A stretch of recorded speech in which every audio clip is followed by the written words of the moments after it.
Welcome to Career Elevation, where we make hiring easy. We're two formal dental nerds turned recruiters who've seen the good, the bad, and the you will not believe this stories. If you're ready for better hiring, better teams, and better vibes, You're in the right place. Let's elevate your dental world and have a little fun while doing it. today we're talking about one of the most common interview questions, and honestly, one of the most misunderstood. How many times have you walked out of an interview thinking, I don't know what went wrong in there? There's a really good chance it came down to just one simple question. So, Destiny, tell me about yourself and your work history. I feel like I could tell you a book and it would probably take up the whole podcast. Seriously, I know, me too. I feel like sometimes I have to really think about, Wendy, don't talk too much, but also you have to give just the right amount of conversation so that people know that you are interesting, but you're not giving away your entirety of the life of your life, right? So let's first talk about the length. How long should this answer really be, do you think? For me, I hate super short answers. Like when I get on an interview and I ask somebody that, when they say, well, my name is so and so, I'm this age, I have X amount of kids, I've been we'll just say dental assistant for 6 years. And that's all they say. That's way too short of an answer. I need you to go in depth a little bit. You don't have to tell me about your personal life. Truthfully, you don't have to tell me your age or how many kids you have. You can leave that part completely out. Tell me about what jobs you've had, what you did at those jobs, and maybe what is something that's made you stand out as a dental assistant. Show off your skills to me. And I would say, I don't know, there's people who I've had who spent 10 minutes on that question. And that's a little too long. I have probably lost your train of thought, my train of thought. It's all over the place at this point. Anywhere from like 2, 3 minutes of like you telling me about yourself. Like I am engaged. I am interested. I want to know all about what you know how to do. Okay, I'm glad that your longest has only been 10 minutes. I remember telling somebody, this was years ago when I first started out, it was really hard for us to find good time together to talk. And I told her that I was in an airport, that I have to catch a flight. 30 minutes later, I could not get her off the phone. I could not get her to stop talking. Like I would And you even only had start that to, one question. it was literally just tell me about yourself. I literally just put my headphones in and muted, and I probably could have just walked away from my phone. I mean, obviously, I'm in an airport. I'm not going to walk away from my phone. But, and she asked me afterwards, can you tell me why I didn't get the position? Because I literally had time to ask her like two more questions, and that was it. And I Yeah. told her, my dear, your intro to yourself was 30 minutes. I could not say anything else. And she was like, well, I've talked that long before, and I've gotten the job. Okay, that's not going to be everybody. You're going to get a lot more no's than yeses when you have your about me for 30 minutes and you don't let somebody else ask any questions. I Well, could have had 20, 30, 50 questions in that 30-minute time about what you're doing, but I don't get the opportunity to ask anything. And let's be honest, if you're interviewing with a doctor, they're not going to have 30 minutes to listen about that. They want to ask you questions. They want to know if you're going to fit into their office. They don't care as much about the other practices. Like they do. They care about the other practices that you've been in, but they don't care 30 minutes worth of they the other don't care to practices in which hear you've how been. that doctor was or Yeah, how your coworkers were. they want to know how you're going to help the practice that you're going to be going into. Right? Do you think the And same thing? I think that same thing, especially when the long-winded answers, but going on to the short answers, my biggest pet peeve is I've asked you to tell me about yourself and your work history. You should know yourself better than anybody. I just feel like we should know ourselves. And if you don't know yourself, go to therapy. I don't know, like have somebody help work through whatever is blocking you knowing yourself because you should be your biggest cheerleader, your biggest fan. You should be able to ramble off. Here's what I've done, and here's why I can be fantastic. My biggest pet peeve is when somebody goes, well, I've been a dental assistant this many years and I love it. What else do you want to know? Why First why do off, you think go ahead. what an attitude. Like, why would you have that attitude going into an interview? Why do you think that so many candidates struggle with this question?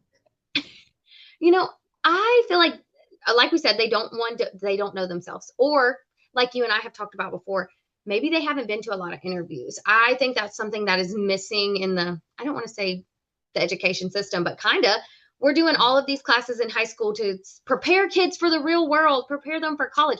Are you though? Because these kids are coming out thinking they can speak any kind of way to people. They can, walk in and they deserve a job and they're going to get it because they have the education for it. That's not true either. Well, in Destiny, it's not just high school. It's also It's not. when hygienists get out of school, they also are doing the same kind of things. And like I have gone to colleges to teach what you should do in an interview, and some of the questions that I get are insane.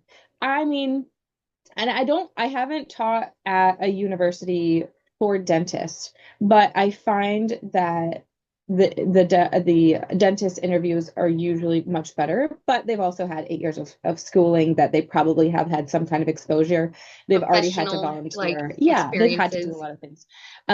But really, there are a lot of people who haven't gone to school, and maybe they have or haven't had a lot of interviews, haven't had a lot of jobs, and they're, later in their career and they still don't like it's this problem of not figuring out what you need to answer for the tell me about yourself question does not have anything to do with age or how long you've been in the career or even your education level most times.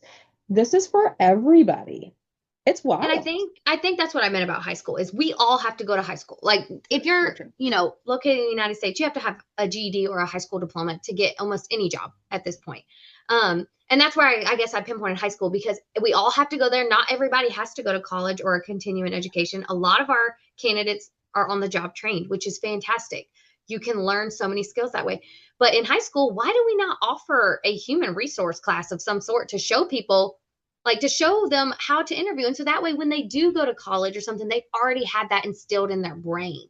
It gives everybody the opportunity. But I'm not the director of operations for education. So There I you do go. have a dental assisting school that's opening up the city over from me near the beach. And that just sparked my mind of it would be cool to reach out to them and say, hey, would you ever want me to come in for a day to talk with your new dental assistants? Especially in the community I'm in too, because obviously you and I are in different communities to be able to spread that word. And then when people come in and maybe they interview really great, they'll be like, I had this person who came into school and told me how to interview and explained it to me. And then maybe it builds connections for us too. Who knows? Who knows? Yeah. And that reminds me too. I got a text message yesterday from somebody, a dental assistant that we had placed, and she's pre-dental. And she asked, like, hey, would you be willing to talk to this fraternity and to like about Cool. pre-dental and like what all of that could look like and how you could get a volunteer job or how you can go in shadow and make sure that this is the right career for you, blah, blah, blah, all that stuff.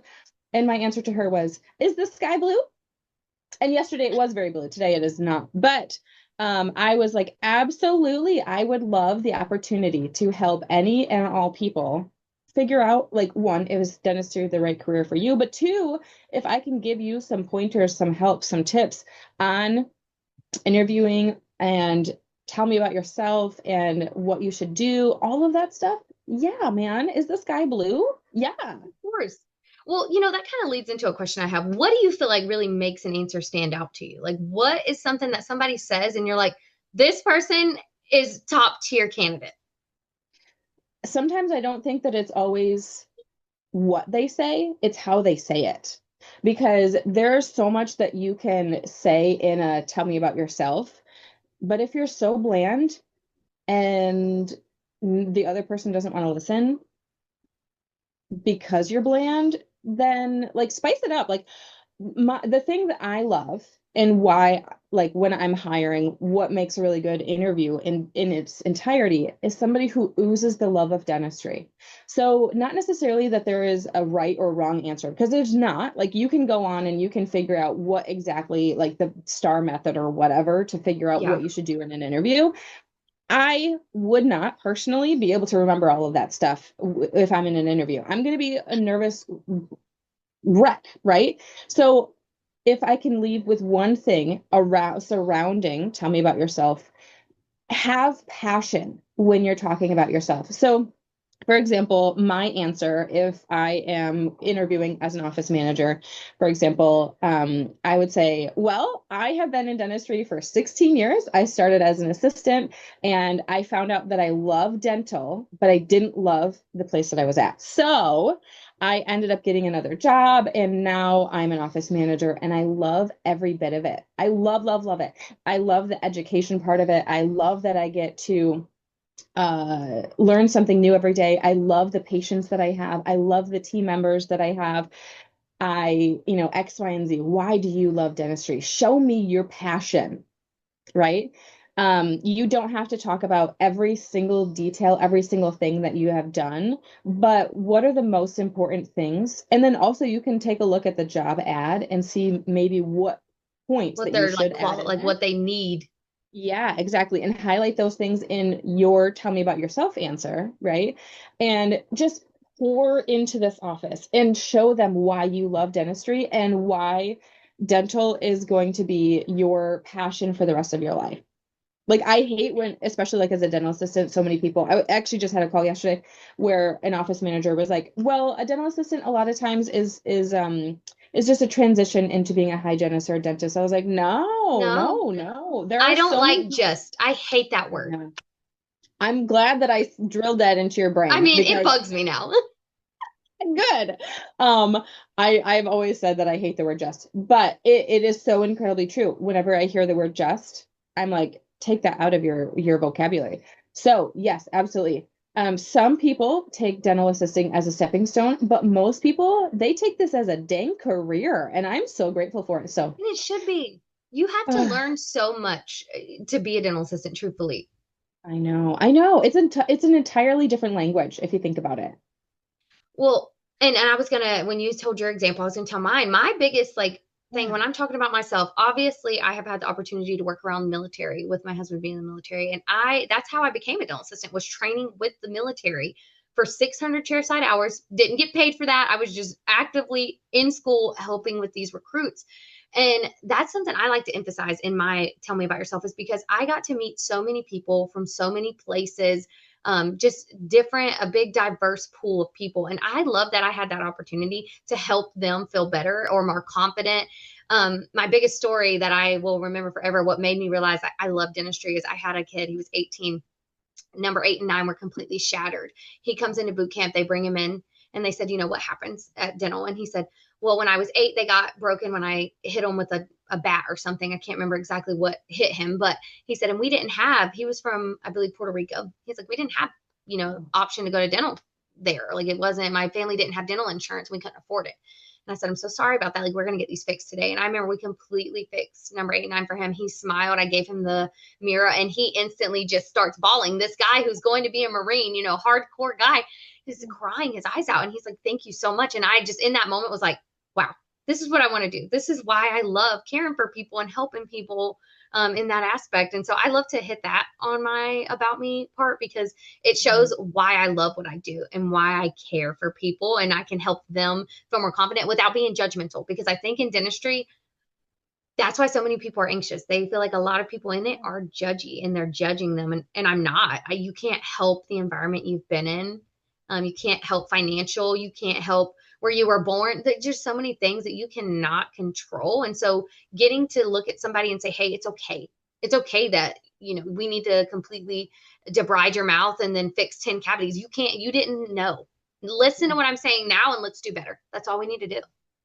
And so I love, love, love being in triage and helping and volunteering for some different places too, where they do free dental. And some people I can see that they have that in their face of like kind of shame, almost like I know that I needed Yes. to get this done and stuff.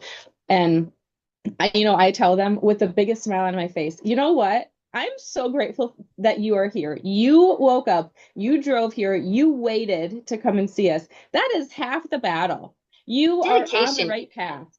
Yeah, it like you are almost there. You're almost to the point where you get to fix your teeth. Congratulations on getting this far. You're almost at the finish line for today.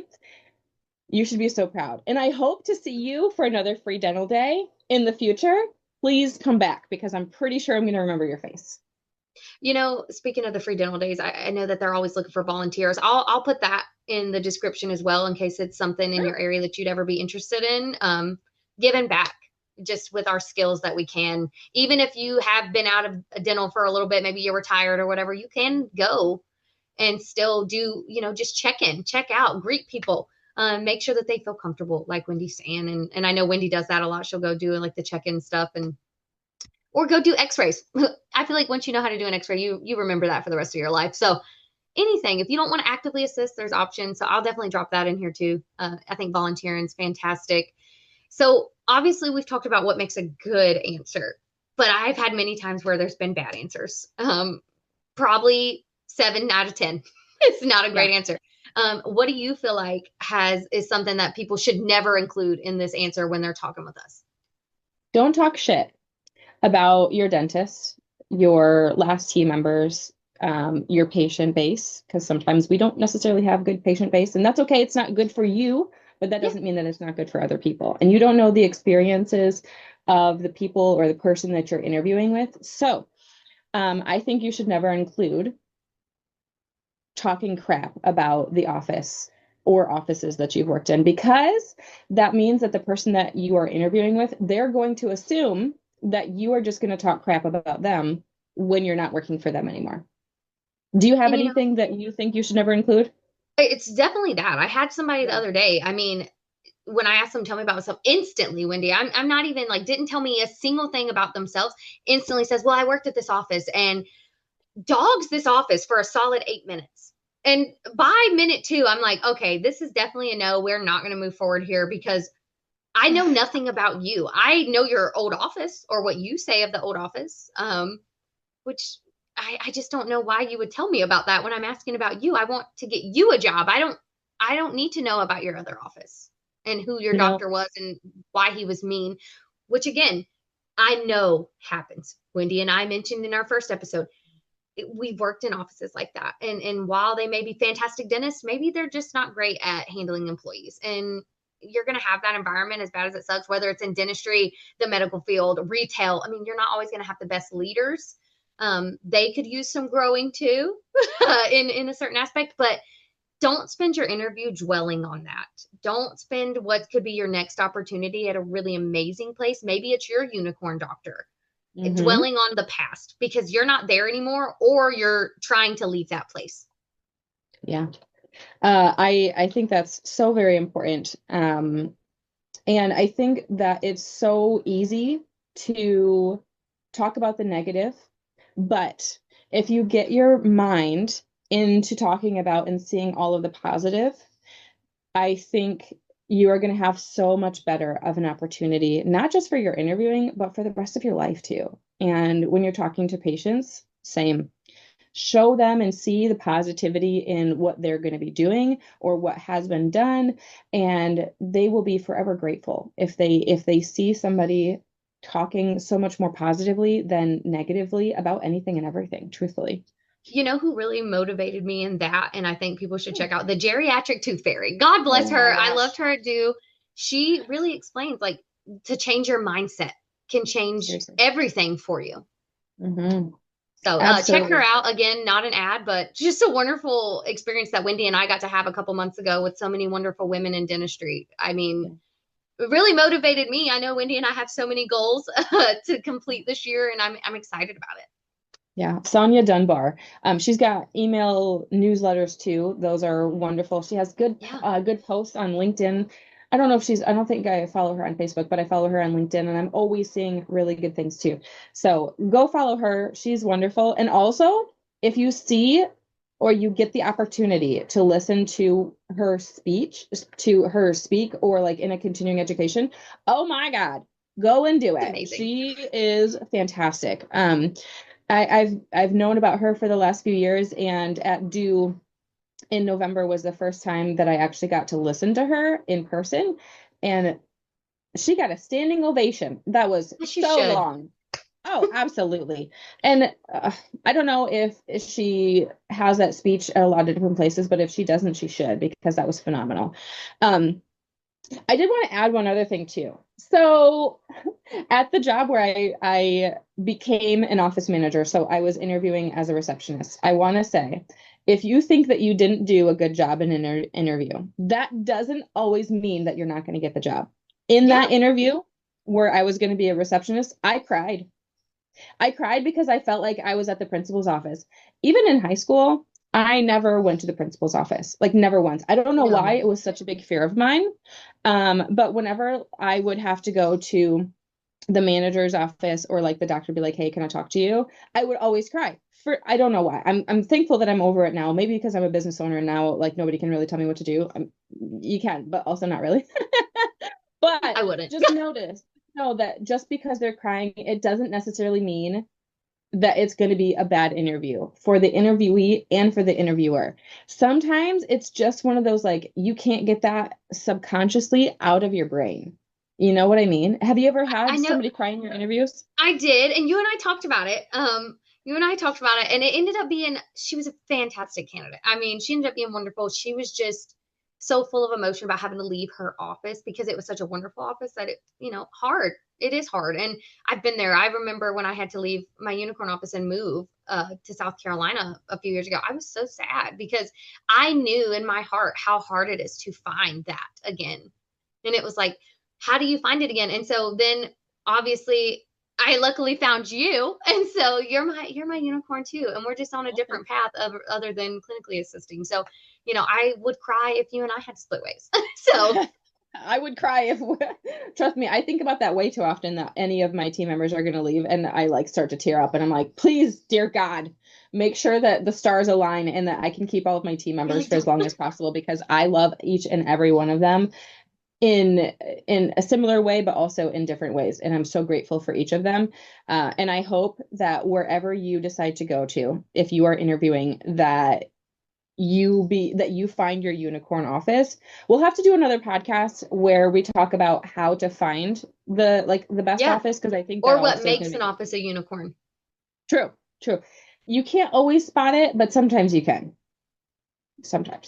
It's kind of it's for me. I feel like a big thing about being a unicorn office is having a boss in general. It could be the office manager, the doctor who cares about you as a person. Because as much as we want to pour ourselves into work, things happen in life. Like we all have our worlds are still turning outside of our jobs too, and there's things we can't control, and it sucks. And you want to be working for somebody who cares about your outside life too. Maybe I for me I would consider me and you friends, but not everybody's going to be friends with their bosses, and that's fine. But just somebody who genuinely wants the best for you and understands that like maybe you're really going through something right now. Do we need to do you need to do a leave of absence for a little bit and then come back? Like, do we need to reset? Do we need to change your job duties? That's a big thing for people, I think, too. So just finding people who care about you. And I hope that we can get everybody who we ever come in contact with a place like that. Yeah. Absolutely. So Elisa on our team, she's my executive assistant, and she sent me a message yesterday because we had two people that were not feeling very well this week. And I sent John a message and I sent Elisa a message because they both were not feeling very well. And Elisa sent me a screenshot and she said, of like I'm just asking the team members how they're doing. And she sent a message back and she's like, you should make a post about this, that like, not every boss does this. And I literally started to tear up and I'm like thinking about all of the bad offices that people have been in and all of the terrible working situations where people they just don't get that common courtesy of their Yeah. boss or manager to even just ask, how are you feeling? You didn't feel good yesterday, you took a half a day. Can you imagine? Like that is dreadful. I that's It's not That's fun. something I'm really grateful for. Like yesterday, well, Wednesday afternoon, I had to call you because my 4-year-old gets a 103 fever, and Lord knows, of course, she has the flu. Yeah, What am of I supposed course. to do about that? And a lot of bosses would be like, well, too bad, so sad.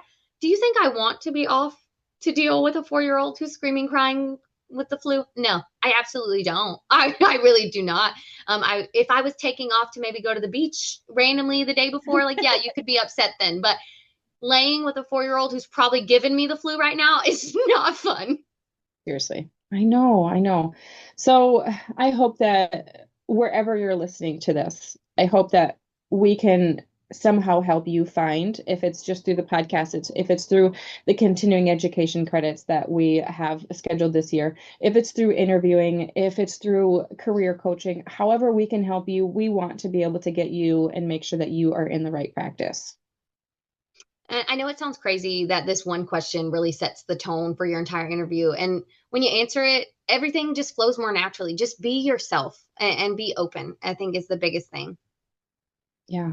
All right, friends, that's a wrap. If today's episode gave you a laugh or a tip or maybe just a little sanity, hit the follow and share this with someone in dentistry who needs a tiny little miracle in their hiring life.